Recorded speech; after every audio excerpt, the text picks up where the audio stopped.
hits than a heavyweight title fight. And after 3 short rounds, there were plenty of challengers KO'd on the canvas. Round 9 of the Shell Australian Touring Car Championship at Malala Raceway was a fitting title decider and one of the roughest on record. Paul Romano, Mark Larkham and Chris Smurden took some heavy body blows before a dust-up between Alan Jones and Peter Brock sparked a bruising all-in brawl that had the ref reaching for the red flag. A restart in the final round failed to curtail the carnage. A high-powered hit between Alan Jones and Craig Lowndes took out race leader Bowe and left the battered championship leader with a nail-biting limp to the line. The rest is history. At just 21, Lowndes became the youngest ever Australian touring car champion and delivered Holden Racing Team its first heavyweight belt after 7 hard years in the ring. Today, the 7 Network salutes our new national champion as we welcome touring car fans to Sydney's Oran Park Raceway, traditional home of the Shell Series Grand Final. For Lowndes, a last chance to show his stunning superiority. For outgoing champion Bowe, a burning desire to keep arch-rival Seaton out of second place. Clearly, the fight is far from over.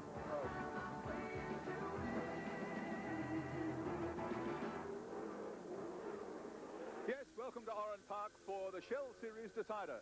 The championship may already belong to Holden and young Craig Lowndes, but there is still plenty to prove here today, especially for the bruised and battered Ford Brigade. They've got a lot of work to do on the long road to Bathurst in October.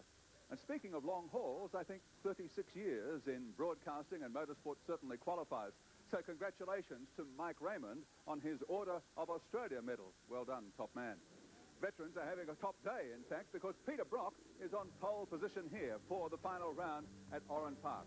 Brock qualified in 1:07.94. Sharing the front row with him is Glenn Seaton, 1:07.97. Second row, Craig Lowndes and John Bowe. Then Wayne Gardner and Paul Romano. Following that, Mark Scaife and Alan Jones. Then Dick Johnson and Russell Ingall. Well, Brad Jones, what do we expect to see today? Well, with the championship decided, I think Gardner was the quickest in the warm-up. It'll be a very close race, maybe a little bit of rain and potentially a tight tussle to the end. That's the scene as they're set to go for round 1. A capacity crowd at Sydney's Oran Park waiting for the grand final of the Shell Australian Touring Car Championship for 1996. And what a quality front row. Peter Brock on the inside, Seaton on the outside. They get the green light. Lowndes is going to try and split them, but they move over, close the door, and Seaton's got a great run down the outside. They'll go side by side into the first turn down towards Coca-Cola Corner. It's going to be pretty tight stuff under brakes. Very tidy here. Seaton still trying to muscle his way through on the outside. Can't do it. He's on the outside of the 2 HRT cars. Lowndes tries to bulldoze behind Brock, but can't do it. Seaton now pushes back into the middle. So it's Holden, Ford, Holden as they swing through Shell Corner for the first time. Oh, what a fantastic start, too. The best start we've seen all season. Every car got away cleanly, and they've all through the first 2 or 3 corners. Big field of V8s sorting themselves out as they come over Dunlop Bridge for the first of 17 laps. Wayne Gardner in the Coca-Cola Commodore, fastest man in the warm-up this morning. There he is back in 4th position after that great win at Malala. Coke team really pumped up back on their home track today. Brock leads them down first time, Seaton in 2nd position. Peter Brock been very, very fast all year, but just hasn't had the results. Maybe this could be the day his fortunes turn around. And it certainly is. Lowndes got a fantastic start from the 2nd row, but he just couldn't get between the 2 front cars. And interesting race. Craig's certainly all over the back of Glenn, and as you said, Gardner was the fastest in the warm-up, so I'm sure in for a very, very interesting day today. Top 5 cars under the lap record in qualifying. Top 9, in fact, covered by less than 1 second. Very, very close in qualifying. Interesting to see how this endurance works out during a race. We take race cam from the back of Glenn Seaton's Ford Credit Falcon, with Craig Lowndes breathing right down his neck. They brake hard, Shell Corner for the 2nd time. Brock in command. Big opportunity here for Seaton to get some runs up on the board for Ford for the end of the 96 tussle. Well, it's been a little while since someone's got between these 2 cars, so Glenn will be trying as hard as he can, a bit of a touch of the brake there to hang on to Brock, but Brock's car just seems to dance away from him through this particular section of the track. Done a great job by Wayne Gardner to be hanging on at this point in time. 7th race cam again out the back of Glenn Seaton's car. Lowndes right on his hammer. Wayne Gardner in behind him. Then the 2 Shell cars, John Bowe, Dick Johnson. Mark Scaife then coming up in 7th spot. Oh, John Trimble in trouble. Winner of the Auto Action Privateers Cup earlier on today. We take race cam aboard Dick Johnson's Shell number 17 Falcon as he does Scape. It'll be side by side as they come into Coke, but Scape's got a much better line. Moves in front of Johnson as they go hard under brakes. Very close stuff, and look at this. Down the inside, Alan Jones muscling Dick Johnson. We take race cam again. Back of the pack, the Port Credit Racing Falcon. And look, Craig Lowndes closing in. He's in the draft. Ducks out for a run down the inside. He might have got him this time. Not quite. Oh, yes, he has. Up the inside.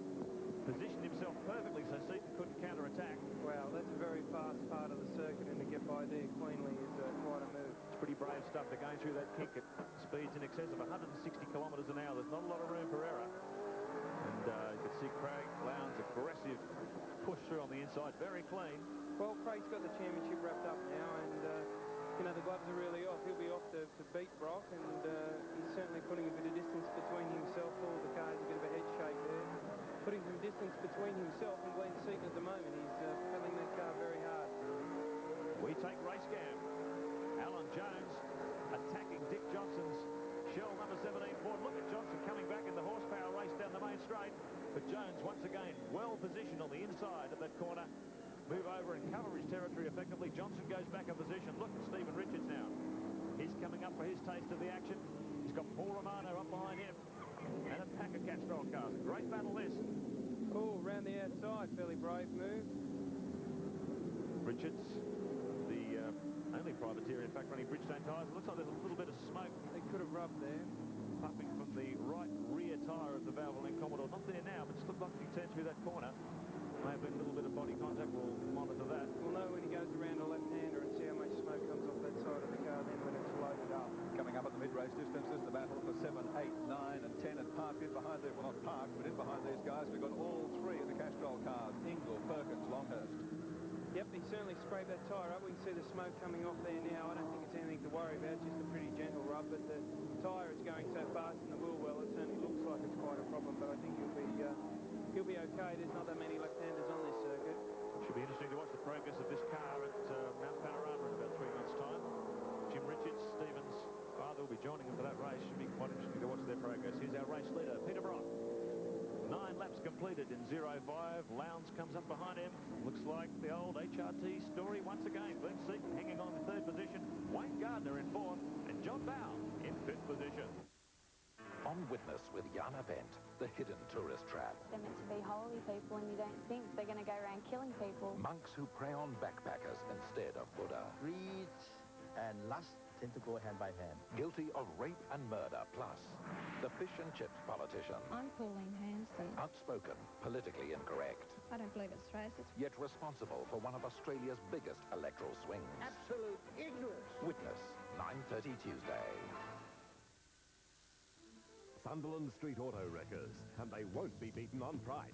A huge range of selected new parts for Holden, Ford, Nissan, Honda, Mitsubishi, Suzuki and Toyota, and all at discount prices.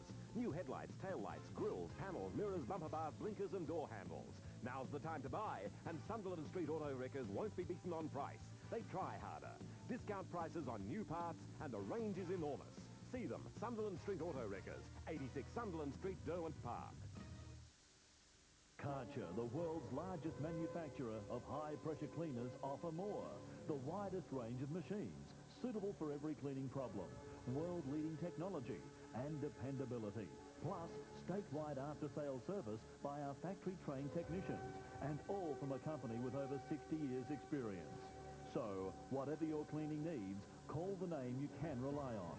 The name with experience. Karcher, 60 years strong. Bred in the forest, at home on the farm, Husqvarna chainsaws. With power-packed performance, easy start, reduced vibration, lower noise levels, and great safety features. Put a Husky to the test today and save yourself up to $360. Plus, you get the chance to win a brand new Ford Ute. Husqvarna, at the cutting edge when it comes to forest and garden products.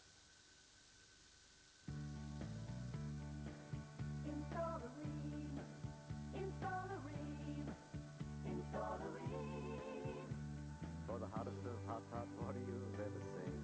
Green comes on steady, hot and strong. It just keeps on and on.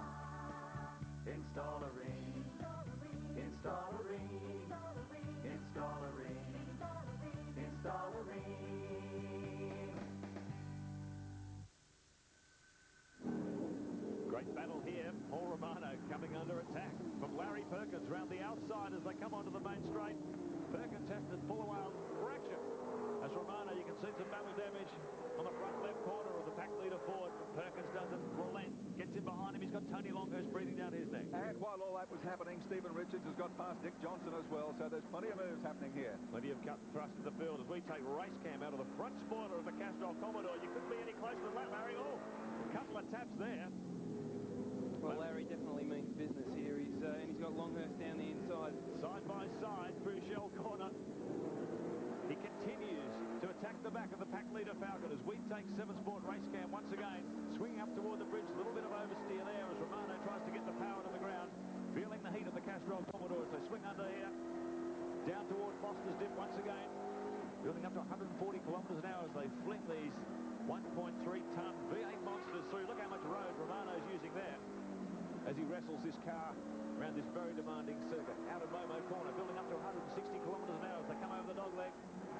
Neil Crompton has come from last position on the grid and has done a fantastic job to get on the tail of this group. It's a good fight back, isn't it? He just had a chance to scrub his tyres in the warm-up this morning because he didn't, in fact, get to do any qualifying yesterday. So he's been a rush to get back to this position, and he's done a great job fighting back to the back of the grid. Big field of V8s, 28 in all. Race leader Peter Brock still, but now under major challenge from his younger teammate Craig Lowndes, the championship winner for 1996, and out to prove that it's not all over till it's over. Yeah, it's certainly going to be interesting to see how the CAMS Performance Review Committee look at this push from Ford to get some adjustments to parity. Holden have won 8 of the 9 rounds so far, and very much looking like they're going to make it 9 out of 10. So far, 6 to HRT and 2 to the Castrol Holdens. And Ford have been in similar situations before and had changes made before Bathurst. It'll be interesting to see if the axe comes down on Holden for the first time. These two must be dicing a little bit because on the last lap time they've dropped 3/4 of a second a lap, so they're pushing at one another, and Brock's probably having to drive a little bit defensively to slow the times down a bit.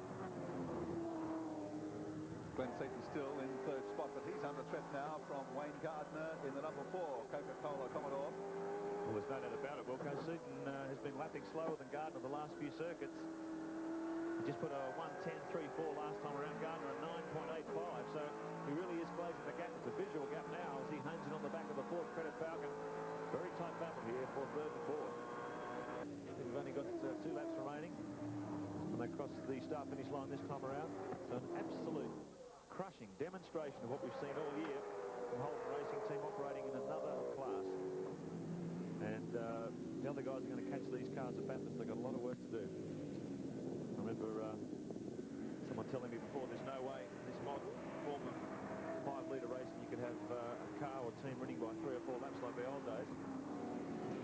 Well, by the speed these guys are showing, entirely possible. Well, I don't know that they'd win by 3 or 4 laps, but I think they'd certainly, back the pace down and cruise quite comfortably around to win the race. But it's a very dominant performance, and the car's unbelievably quick. Race cam from Dick Johnson's number 17 Shell FAI Falcon, and that's Russell Ingall climbing all over the back of him, in fact, sliding up on the inside. Well, is he ever? They're slowly running out of laps here, and he's certainly not giving Dick too much room to move. The lap time's almost identical last time around. Ingall sneaks up the inside. Johnson struggling a bit here as he lets Ingall through. So Russell moves up to 10th position.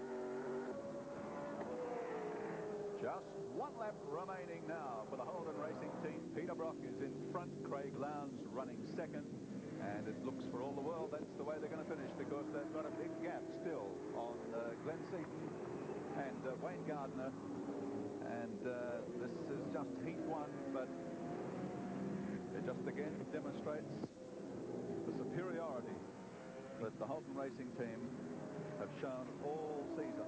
Incredible dominance by Lowndes. When you look at his record this year, 16 race wins, 6 round wins, 3 pole positions. That's a race-winning ratio of 60%, which for a rookie is extraordinary. Not just for a rookie, for anybody. And I think if you put down starts 1, the figure would be even worse. I mean, or better, whichever way you look at it. But fantastic job, and off to Europe next year, and Interesting to see how he goes over there. Take nothing away, though, from Peter Brock here in this particular race today, because you can bet your life Craig Lowndes is trying like the devil to win it. But Brock is driving like the devil, and he is going to take the checkered flag. Round 10, Heat 1 of the Shell Australian Touring Car Championship for 96. Brock takes the checkered flag. Lowndes in second place. Seaton does cross in third, followed by Wayne Gardner. Let's check out how they finished in Heat 1. Peter Brock, of course, Craig Lowndes, the old Holt Racing Team 1-2. Glenn Seaton in third, Wayne Gardner in fourth, and John Bowe in fifth position. Sixth place went to Mark Scaife, then Alan Jones in seventh. Stephen Richards, a good performance to finish eighth. Russell Ingle ninth, and for the top 10... We did Kim to change a light bulb. She'd never guessed it was 24 stories high. Oh, my God. Will a mild-mannered tax officer tackle an inferno? It's not going to be a lot, is it? Bingo! Risking fingers for $50 on Who Dares Wins, 8 o'clock Wednesday. Karcher, the world's largest manufacturer of high-pressure cleaners, offer more. The widest range of machines, suitable for every cleaning problem. World-leading technology and dependability. Plus, statewide after-sales service by our factory-trained technicians, and all from a company with over 60 years' experience. So, whatever your cleaning needs, call the name you can rely on. The name with experience. Karcher, 60 years strong. Some advertisers bring you the movies, but we just bring you the trailers. In fact, we'll bring you any kind of trailer you want. We make box trailers, boat trailers, winch tippers, and many others especially designed to suit your needs. Plus, we feature a complete range of trailer parts and accessories. Trailer World, 86 Sunderland Street, Derwent Park, phone 723539. When it comes to trailers, we've got all the features. Bred in the forest, at home on the farm, Husqvarna chainsaws. With power-packed performance, easy start, reduced vibration, lower noise levels, and great safety features. Put a Husky to the test today and save yourself up to $360. Plus, you get the chance to win a brand new Ford Ute. Husqvarna, at the cutting edge when it comes to forest and garden products. Hey, Doc. So what's the verdict then? I've spoken to the specialist.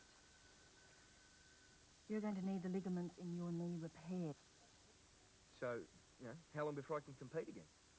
Well, it's elective surgery, so you'll have to wait until there's a hospital bed available. But this is murder. I'm in pain here, Doc. I know.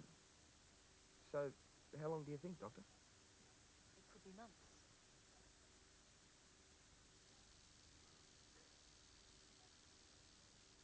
This'll ruin me, Doc. It's elective surgery, so you'll have to wait until there's a hospital bed available. No, I want to get it done now. In the top hospital, by the top surgeon. I hope you're covered. Yeah, I'm in MBF. Then you've got no problem.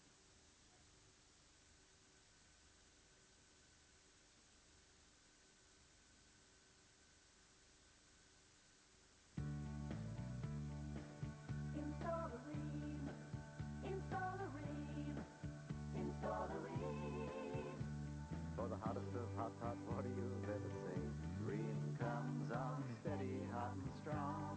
It just keeps on and on. Install a ring. Install a ring. Install a ring.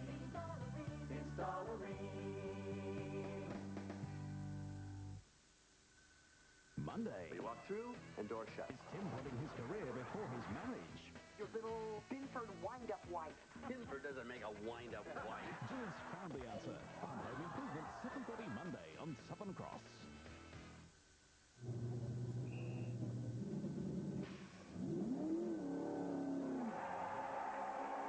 Winning Bathurst in 94 with Dick Johnson. That was a great day. Losing Bathurst in 95. That was a terrible day. I'd be a car salesman. Well, if you consider a very tattered pair of red undies a superstition, I suppose I have. 3 French winemakers, because I know they'd bring good wine with them. I'd like to meet Greg Norman, because I think he could probably improve my golf out of sight. Just staying at home with the kids. I've got a gym at home and I work out in there every day.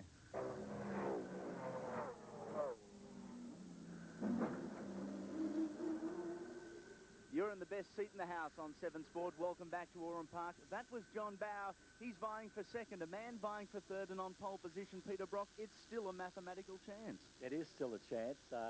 Becoming slimmer as the moments tick by, but I really need Glenn to have a bit of a moment. But you can only get out there and just give it your best shot. You must be ecstatic with the way these two vehicles are performing. Yes, I am. I've got my friend Thomas Mazzara here today, who's missed out on driving this during 1996, and he's up there before watching this saying, boy, I'd love to be out there because those cars are flying. They really are. Peter, we wish you well. Peter Brock from pole position. There's plenty of challenges. Let's take a look at the top 10. Alongside Brocky on the front row, guess who?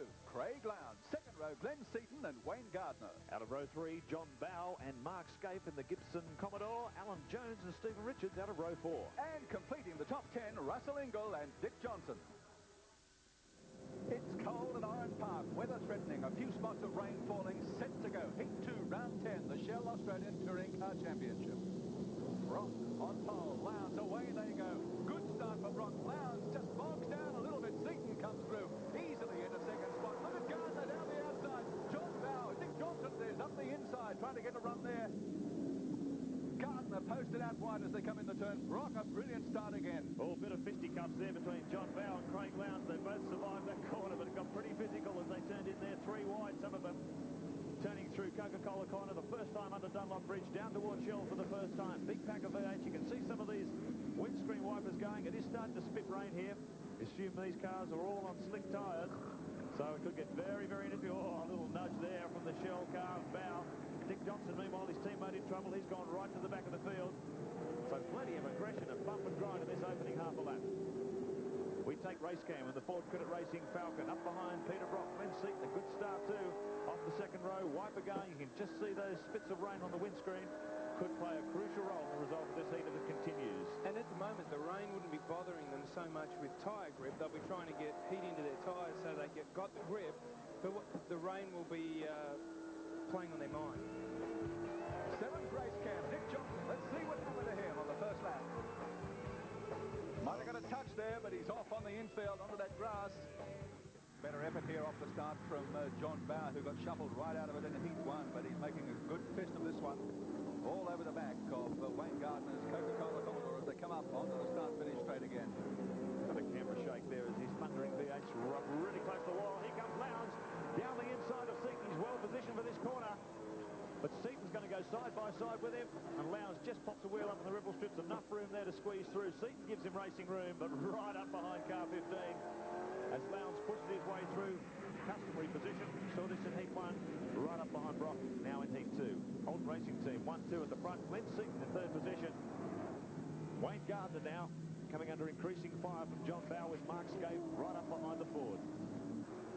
Seager Holden race cam with Mark Scape. Very busy at the wheel of the Gibson Motorsport Commodore right up behind Bowe. You can see how much the back of Bowe's car is working around there. You certainly can, and you watch Scape, who's being very, very smooth with this car at the moment. He turns in nice and gently, and you listen to him on the throttle, it's a nice squeeze. And Bowe is really bouncing all over the joint as he skips to the inside of the road there. Meanwhile, further back in the pack, 8th, 9th, 10th position, Ingall, Richards and Alan Jones. Looking for a look at Richards down the inside. He's going through. Oh, see, just locked up the rear brakes. Got all tight. He got off the brakes, but he was still on a set trajectory down the inside of the Castrol Holden. And Ingall has won out here. Alan Jones has taken advantage too. He's up the inside. So Jones runs side by side with Richards up toward the bridge. Gets him. So Richards loses in that account. Let's have a look at that again on the replay. Watch Richards' car jump around it here. He's on the brakes. He's trying to pull it up. Nowhere to go. Touches the curb on the inside. Bang, into the side of Ingall. They're both flat on the throttle again now, trying to get to the next corner first. I think Steve's -1 driver's mirror there. Just the distance between him and the Castrol Commodore. Did well not to avoid a bigger impact than that. And both lived, survived, and fight another day. But good aggressive driving from Stephen Richards. We take race cam in the Ford Credit Racing Falcon. is third position. Glenn Seaton trying to close the gap to the Holden Racing Team steamroller ahead of him. Very, very close under brakes as they come through Coca-Cola corner. He's really attacking here, Brad. He certainly is. He's all over Lowndes. The drizzle's just gotten a little bit worse. Long way around there. I don't think that will be happening, but goes to the inside. Great drive by Glenn. This is the closest he's been to these two all day, and I really expected the two of them just to drive away from him, but to Glenn's credit, he's hung onto them and now harassing them. It's interesting because Holden Racing Team out of their 8 tyres, they had a softer set and a harder set to choose from. Whoa, Glenn getting out of shape there. Gets it back onto the black stuff, and he's actually hasn't lost too much time. Oh, you may be in trouble. He went right over the middle of that ripple strip. There's all sorts of oil coolers and things hanging under these cars that can get easily damaged. Well, I'm not sure that's so much what his problem will be. He'll have given himself a little bit of a scare, and he'll be trying to gather it all up. There's a little bit of drizzle there. The road's a little bit slippery, and his confidence has just been shot. So he doesn't have much time, but he needs to gather it up and get going again. We're looking at these three here. What a dice.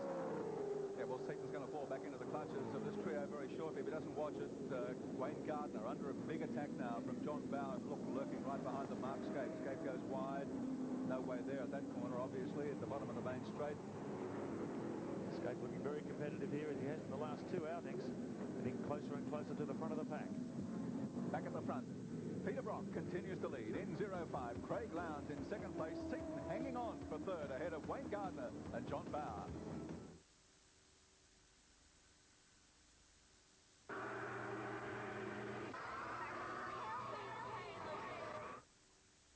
As soon as you walk in the door, you know you're dealing with a friendly, talented tax-paying team. There's a bigger range, lots of colors and paints, and helpful service that's really great. You buy direct from the factory, so you save lots of dollars.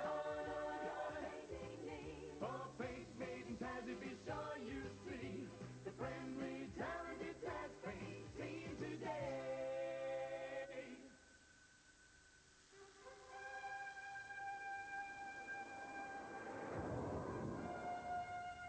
The Australian men's hockey side is determined to take the next step in Atlanta after walking away from Barcelona dispirited again. The Kookaburras were beaten 2-1 by Germany in the gold medal playoff, the third Olympic final loss in 24 years. So 23 minutes into the second half. Disaster for Australia. Australia has never finished outside the top 6 in Olympic competition, but hasn't been able to go all the way. Planning for 1996 began immediately the final whistle blew 4 years ago. The Australian side, the Australian public haven't seen the best of these guys yet. They're only young boys. Another 4 years' time, these guys are still going to be running around, and they're going to be running around well. Proudly presented by Coca-Cola, your local Mitsubishi dealer, and RACT Insurance, taking you to Atlanta in July on Southern Cross Television. Do you want to keep fit but find it hard work saving up to buy gym equipment? At Coogan's it's easy. Put a spring in your step with a Stearns manual treadmill. There's no deposit, no interest, no gym fees, and it's only $7.67 a week. No wonder everyone's running to Coogan's and Moona Furniture. Nature is my inspiration, and one sure way you can protect it is simply just to buy it. And that's what the Bush Heritage Fund is all about, and you can help. Bush Heritage has saved these Tasmanian forests from wood chipping, protected fan palm forests in the Daintree, and rescue precious wildlife habitat in the Bega Valley. Help Bush Heritage buy back the bush. Free call 1-800-677-101 or write to Box 101 Hobart. Oh, damage here for Peter McLeod on the NZ Commodore. His rear bodywork missing. Oh, disaster for the former Bathurst winner. Field closing up at the front. Brock still leads from Lowndes and Seaton, but not far behind them now. We've got Wayne Gardner, John Bowe and Mark Scape. Well, it's interesting, Holden Racing Team went for their choice of 8 tyres, one set of harder and one set of softer tyres. They could be running their harder set this time, which may explain why Seaton's a little bit closer to them. Conditions very cold, track damp. Tyres may not be at their ideal temperature. It's certainly helped him close the gap with the Holden Racing Team cars. McLeod up and running again, about to get swamped by the leaders. Peter Brock comes up behind the NZ Commodore. Gives some racing room as they sneak through on the outside over the dog leg. Bad ball for Lowndes. And Lowndes got a little bit held up, blue flags waving there. Warn that cars are trying to overtake. Seaton goes around the outside of the NZ car as they come onto the straight once again. And Gardner may take advantage here. I think Seaton was held up on the run out of the corner. Very, very close. As they go down the straight here, the engine's bouncing off the rev limiters just before they pull into 6th gear.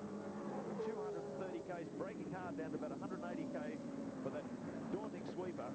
So Gardner maintaining the pressure in both his attack and his defence from John Bowe. Got to be good to stave off Bowe when he's in this mood as the current placings run across the bottom of the screen. Brock Lowndes, Seaton, Gardner, Bowe.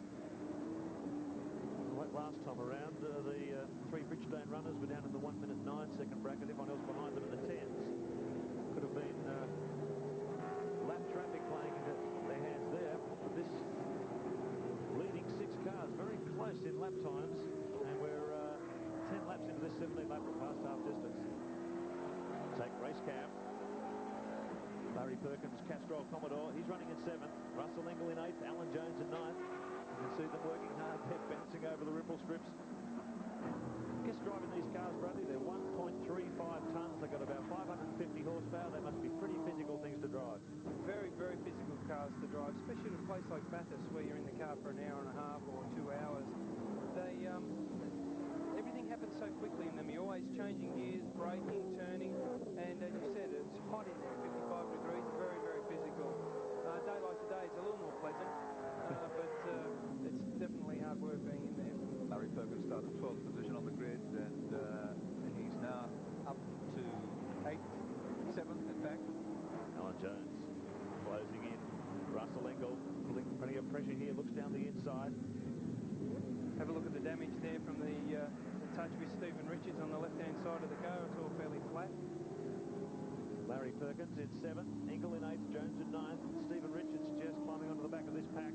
Jones a little bit sideways under power as he tries to hang on to the back of the number 8 Castrol Commodore. Just talking about those temperatures, Alan Jones, you may notice running has been for the last few meetings that full face helmet. An idea borrowed from John Bowe with the cold air boxes, breathing cold air straight into his face because the temperatures in these cars are so excessive. Well, it's not just the temperatures, the fumes from the cars when you're in a close pack there makes it hard on your eyes and breath. So if you can do anything at all to cool the body down or make the air fresh that you're breathing, it's a bonus. Tony Longhurst in the Castrol Falcon moves up 11th position, but behind Richards, just outside the top 10. Only experimenting with a couple of new Yokohama constructions and compounds this weekend. No better way to test them than put them in race trip. And he's been quite impressed with the consistency of the Yokohama product the last few races, and very confident about his chances in the Enduros to come. Alan Jones up behind Ingall, who up behind Perkins. 5 of them in a row. Gardner's just slightly skipping away from Bowe in these now that the conditions have stabilised, and I'd say JB's fairly busy looking running a little bit in the middle of the road there, trying to keep Skate behind him. He's not well today, he's a bit crook, and doing a great job to be going as well as he is. Bit of Delhi belly on top. So JB not feeling 100%. Keep in mind too, after that horrific crash in Phillip Island, he drove a number of the rounds with lacerated kidneys. He had a kidney belt on, he was in a fair bit of pain. Well, he's still got the kidney belt on today, but probably not just as tight. So he's had a hard job, and it's not over yet because Mark Scape, the Sega Commodore, is really applying the pressure. There's the NZ Commodore, Peter McLeod in trouble again. Boy, oh boy. He's not having a... He's got something in his hand there. Like the drink straw, isn't it? Bottle or something. Anyway, he's getting out. He's had enough. Gear stick, I'd say he's broken the gear stick. Dear, oh dear. Wow, here we have a look at Scapey. Look, you watch him pull the lock on with the steering wheel there. Gee, it's so close to the wall. Grabs another gear. Into 5th. 15 laps completed, 2 to go for our race leader. I was mesmerised looking in the rearview mirror there as the car whipped around the top corner with the wall and the huge crowd in the background. All over the back of John Bowe. As we go back to the leaders, and the veteran Peter Brock in front, and 30 years his junior, but the reigning touring car champion Craig Lowndes in 2nd place. Incredible with the speed that Brock's had this year. He still hasn't managed to win a race all season. It'll be a long time since that happened. retirement until he got to Oran Park today. So it was a nice way to finish the year for him. But he's got a bigger job ahead of him early in October. It's the one he's really focusing on in the next few months as he goes for his 10th Bathurst victory. And as he said earlier, he's got Thomas Mazzara here, his co-driver, poking around. Thomas has been testing the car in the last couple of weeks and is very, very happy with the way it's going, and feels like we're a real chance up at the mountain this year, and who wouldn't think that? Have a look how dominant they are at the moment. After that problem they had at Bathurst last year with head gaskets, both cars out within the first 30 laps of the race, the lowest point in their history, and they certainly want to make up for it in 1996. Last lap, heat 2 of this final round of the Shell Australian Touring Car Championship, and Rocky continues to do it strong up front from Lowndes. Going back with Mark Scaife as we take Sevens race cam again. He's all over the back of John Bowe, stuck here on the outside. Go to the inside, no, a bit opposite off there. Watch the steering wheel work, this is sensational. Hear the tyres skidding there. Yeah, everything. Trying getting past Bowe. Come off the bridge for the final time, down through Foster's Dip. And he got a few options up his sleeve now. But John Bowe is a master of driving this conservative line. He hard fought battle for 4th and 5th, but up front it's going to make no difference to Peter Brock as he lines it up for the checkered flag coming out of this corner. Craig Lowndes right on his hammer. It's another 1-2 for the Holden Racing team as they go down to the wire with Peter Brock just taking the victory ahead of Lowndes. And it's been a great performance by these two all season, but a great effort by Peter Brock to come back here in the final round. Yes, indeed. A Holden Racing team 1-2. Glenn Seaton hung on for 3rd, Wayne Gardner in 4th, and John Bowe was in 5th position. 6th position falls to Mark Scaife, then Larry Perkins and Russell Ingall for Castrol. Both Alan Jones in 9th position, and Tony Longhurst finished 10th. It was the last hurrah here today for the Slick 50 Formula Ford Series, and Garth Tander, it was a bit too slick for him. Bad place to park, Garth. Told you so. That was Daniel Orr. Car number 11 ended upside down, but escaped unscathed. The winner, David Bernard in the Formula Ford Series, 19-year-old Sydney-sider who broke both legs last year but came back to win in 96. The Shell Superbike Series also wound up today. Spare a thought for Ben Archibald. He was part of the action on the Ducati, off on the infield for the big slide. The series went down to the wire, but Peter Goddard took the prize for Suzuki from Troy Bayliss and Martin Craghill. That clears the decks for the 3rd and final chapter today in round 10 of the Shell Australian Touring Car Championship.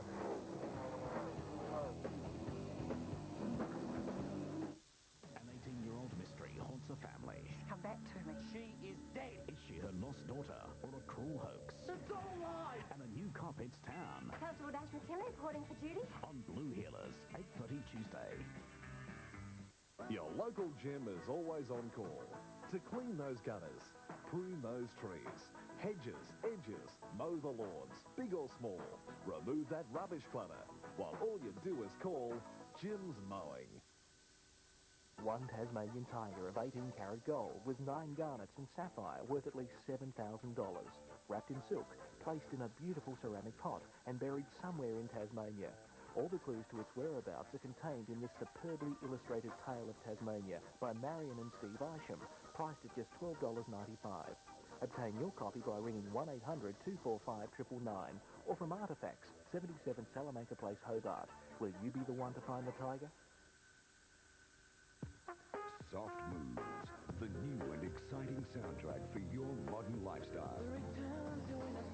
18 contemporary tracks, romantic, soothing, relaxing, inspirational. A very special release with 18 of today's contemporary melodies for your way of life. Exciting. Sensitive. Emotional.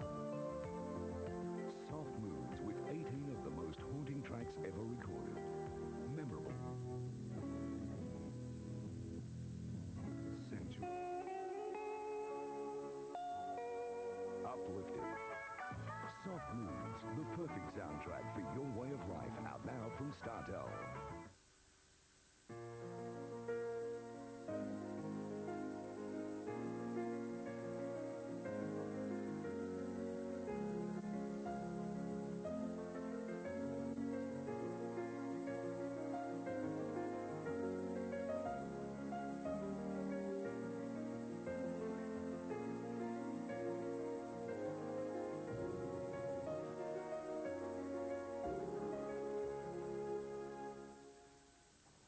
for places. I wouldn't be lost if you didn't have female map disorder. Oh, for people. I'm stuck with Queen Lunatic. They're stranded together. Should talk him into a coma. It's outrageous fun. I'm on fire. Oh, Melanie. Hudson Street, 7:30 Wednesday.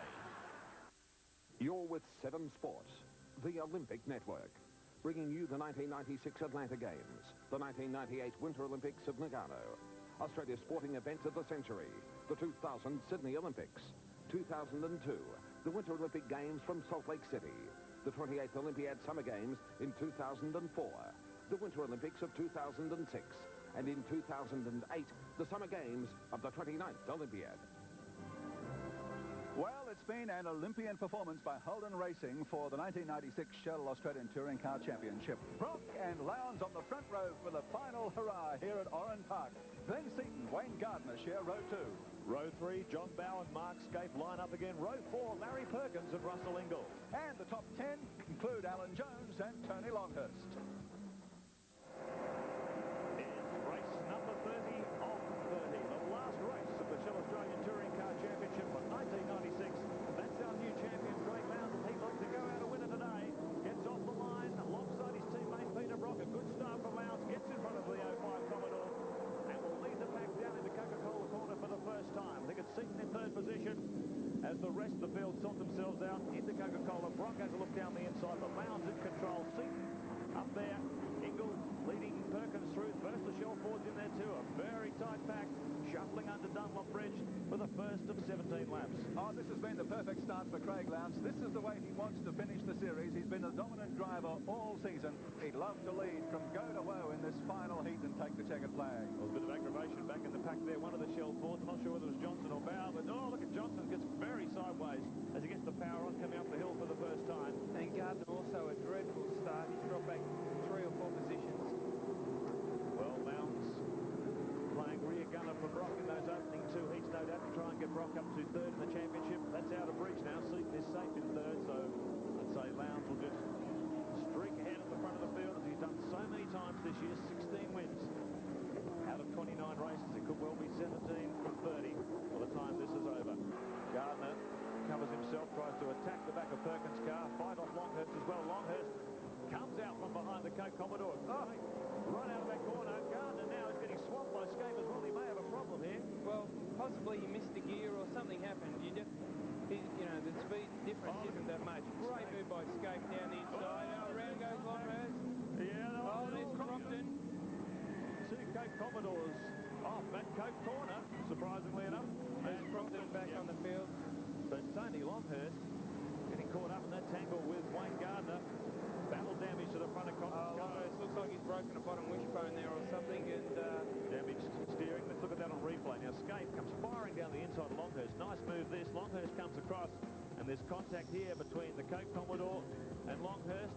Jones just taps the back of the Coke Commodore, and Crompton now heading off to try and avoid the melee. Larry Perkins on 7's race cam slides underneath Mark Scape. Action aplenty in this final round of the Touring Car Championship. Oh, that'll move Perkins up to 5th. Maybe not. Scape comes back on the attack on the inside now. That gives him a slow exit out of the corner. Larry takes advantage once again, takes him back again, and Scape will try and one more move. And we take race cam once again right up behind the Castrol Commodore. Scape really fantastic, guys. Terrific stuff. Changing positions within a few hundred metres of each other, and it's continuing as they come up over the bridge this time. Perkins on the brakes there. Scape gets in behind him. Look how hard he's working on the wheel of this car. This is the battle. 5th and 6th position. It's Scape muscling the nose toward the apex there, working hard, trying to find the advantage on Perkins as they come down toward Recaro corner once again over the dog leg, braking hard for about 180 kilometres an hour. Right up behind Perkins. May have been contact there. Really applying the pressure to Perkins as we reel off another lap. There's Coke number 4, Wayne Gardner in pit lane. Well, he'd be a very despondent man at this point. Tom, I would have thought his car was working very well today, and he was looking for a good result, but it just wasn't to be. He missed that gear, got down, got together with Longhurst in that first corner, and out of the race. Nip and tuck continues with Larry Perkins and Mark Scape from Seeger Holden Race Cam. Scape working hard on the wheel, right on the tail of Perkins' car. Been a disappointing season pretty much for Larry Perkins. Car not going anywhere near as well as he'd like. He needs to have it going well right now because Scape is all over him like a rash. Well, don't forget Scape too has had a pretty disappointing season. Came into this round, they're down to the points, only in 10th position on the point score with 147. It's not the season we expect from Mark Scape. Let's go back to the pits with Wayne Gardner. It's Andy Raymond. Yeah, thanks very much, and everything was looking so good for Wayne Gardner today. A little mishap. Yeah, it was unfortunate. You know, I made a mistake here, but I missed a shift, and everyone passed me in the straight. That was my fault. And escaping underneath Longhurst, and I seen that he pushed him out wide, so I dove underneath to follow Escape through, and Tony Longhurst didn't see me. He's turned back in, and I'm there, and turned himself around. It's one of the racing accidents. Bad luck, but well driven today. Yeah, it happens like that, but yeah, it was good fun. Good fun. And Scape's got under Larry again. Nip and tuck, these two. Clear track in front of him. Craig Lowndes making every post a winner. The championship already his. And on Shell Race Score, you can see it's Lowndes clear in front. Peter Brock holding down second from Glenn Seaton third. Mark Scape is fourth, and Larry Perkins in fifth position. On Witness with Jana Bent, the hidden tourist trap. They're meant to be holy people, and you don't think they're going to go around killing people. Monks who prey on backpackers instead of Buddha. Greed and lust tend to go hand by hand. Guilty of rape and murder, plus the fish and chips politician. I'm Pauline Hansford. Outspoken, politically incorrect, I don't believe it's racist. yet responsible for one of Australia's biggest electoral swings. Absolute ignorance. Witness, 9:30 Tuesday. A warm fire, winter soup, a special main course prepared by Lee, followed by one of Quigley's delicious sweets, and you'll be enjoying another winter warmer dinner at Quigley's. Something to go out for. The X-Files. The truth may be out there, but the music is right here on Songs in the Key of X. Songs in the Key of X, the official X-Files album. For your chance to win a trip to the set of the X-Files, pick up this week's Who Weekly. Songs in the Key of X. Like the truth, it's out there.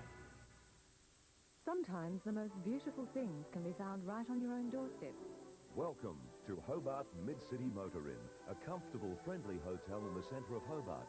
Enjoy the luxury of our executive suites or be surprised by the comfort and reasonable prices of our standard units. With a variety of restaurants and bars like the City Lights and Mid-City Food Plaza, you're welcome at Hobart Mid-City Motor Inn. Discover Tasmania, your natural state. If you got a problem, don't care what it is.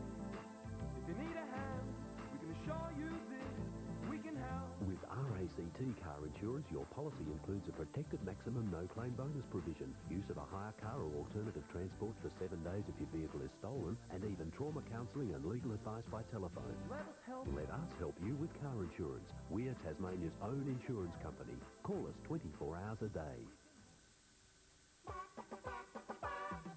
All you need is chicken feed, 'cause a little goes a long, long way. Yes, chicken feed has it all indeed, and chicken feed's all you pay. The variety store with so much more for bargains every day. Chicken feed is all you need, 'cause a little goes a long, long way. Yes, chicken feed is all you need, 'cause a little goes a long, long way. Chicken feed, don't you love them? Getting up behind the pack leader Falcon of Alan Jones. Jones in fifth, Perkins in sixth. We take race cam from the front spoiler of the Castrol Holden. Great shot there, and Craig Lowndes has gone right across the shrubs. Oh, I'd say he's got a problem. Look at the smoke coming out of the back of the car there. Something's broken, or they've done an engine, or something's happened, but well, he'll be disappointed. I think that's his first DNF. Looks like the smoke's coming off the brakes there as well, but maybe it's broken something in the differential. That's a big disappointment for the Shell Championship winner, Craig Lowndes, to have to pull off on the infield, disconsolately walk away for what would have been a wonderful triumph here at Oran Park. Let's see it again. We'll see it from Glenn Seaton's race cam, in fact. This is Brock immediately in front. Lowndes just disappearing over the bridge. Let's see what happens from here. Yeah. He's definitely blowing something up there. I'd say maybe an engine or a diff. Look at the way he's fighting the car too. A bit lucky to keep that under control. So listen to him roar, because 05 Peter Brock assumes the front running again and is looking for 3 out of 3 in the final round here at Oran Park. Well, another equipment failure from HRT. I guess they'd be a little bit concerned about that. There's John Trimble, the Ausjet Falcon, the ex-Dick Johnson racing machine. And he had a good start today with a win in the Auto Action Privateers Cup, but things haven't gone quite so well. Look at the Shell duo down 3 wide at one stage through that sweep, but John Bowe takes maximum advantage, sneaks up inside the box. That'll move Bowe up another position. He's on a bit of a charge. He's up to 7th position now, just ducked in front of Johnston. Maybe even 6th. We'll check that as they come across the start-finish line this time around, but he's making good progress. A couple of despondent drivers. Not much joy happening here. Not a good way to finish the season. And here comes Stephen Richards down the inside of John Faulkner. These two have... well, there's one in trouble too. 79. It's Mike Conway, Commodore. And he won't be getting out of that little sand trap for a while. Certainly got that one in fairly deep. It's very close coming out of Recaro corner. Onto the straight once again, Perkins. No shortage of power in a straight line. Able to box Bowe in very effectively. Perkins this weekend experimenting once again on Dunlop's behalf as they build up to Bathurst. New set of Japanese Dunlop tyres, new construction on the front. Oh, they've got big trouble here coming together between Romano and Faulkner. I'd say he's going to get bogged down there. Oh, now that shows the effect of those sand traps. They more than a sand wedge to get out of that one. Well, they're fantastic when you need your car to be slowed down, but frustrating when you're trying to get back out of them to continue on in the race. Paul Romano, all that damage to the front spoiler. And I don't think he's going to be going much further. Looks like he's fishing around for gears there. And John Bowe. You take your eyes off them for a second. He's just got inside Larry Perkins. Larry comes back on the outside. John now in the position where he wants to be, where he can cover from the front. Dick Johnson closes up, making a Shell FAI sandwich. And Larry Perkins stuck between them now. Great battle here for 5th, 6th and 7th position. Meanwhile, Wayne Russell, Newcastle, the Union Steel Commodore, in trouble. That'll be a great disappointment for Wayne. Playing a few rounds of the National Championship this year, but things not going his way at Oran Park. Back in the pack, they can do what they like, but Brock is cruising along in front in 05 and looking good in this final round of the championship. The veteran Peter Brock, 9 times Bathurst winner. And, of course, that's where all the roads will be heading after this completion of the Touring Car Championship. I know it's 3 months away and there's a lot of preparations to be done. 4.4 seconds the lead for Peter Brock at this point over Glenn Seaton. And hear the cheers of the crowd as Brock comes through the home corner once again and lines up for the run down the main straight. Doesn't matter what Brocky does, he's Mr. Popular wherever he goes. Any track in the country, he gets an enormous cheer, as does this man. And Brock taking it quite easy, waving to a few of the people on the sidelines as he tours around for his last lap. I'm glad he's not waving to all of them, because that'll take quite a while. There's 25,000 plus fans here at Oran Park today to see the finale to the Touring Car Championship for 1996 that's been dominated so much by the Holden Racing Team cars of Craig Lowndes and Peter Brock. Lowndes out of action earlier in this 3rd and final heat for the final round of the championship, leaving Brock all alone up front as he lines it up for the checkered flag. The veteran Peter Brock makes it 3 out of 3 here at Oran Park in the final round of the championship. Glenn Seaton crosses the line in 2nd place, and 3rd place will go to Mark Skate. Peter Brock it was, bringing it home for HRT. Glenn Seaton in 2nd position. Mark Skate, good fight back that. Alan Jones in 4th position. John Bowe in 5th. 6th place went to Larry Perkins, then Dick Johnson, Stephen Richards in 8th. Steve Ellery finished 9th, and Russell Engel in 10th place. Well, the curtain has fallen on the Shell Australian Touring Car Championship for 1996, and there is no more popular victor than the round winner for today, Peter Brock.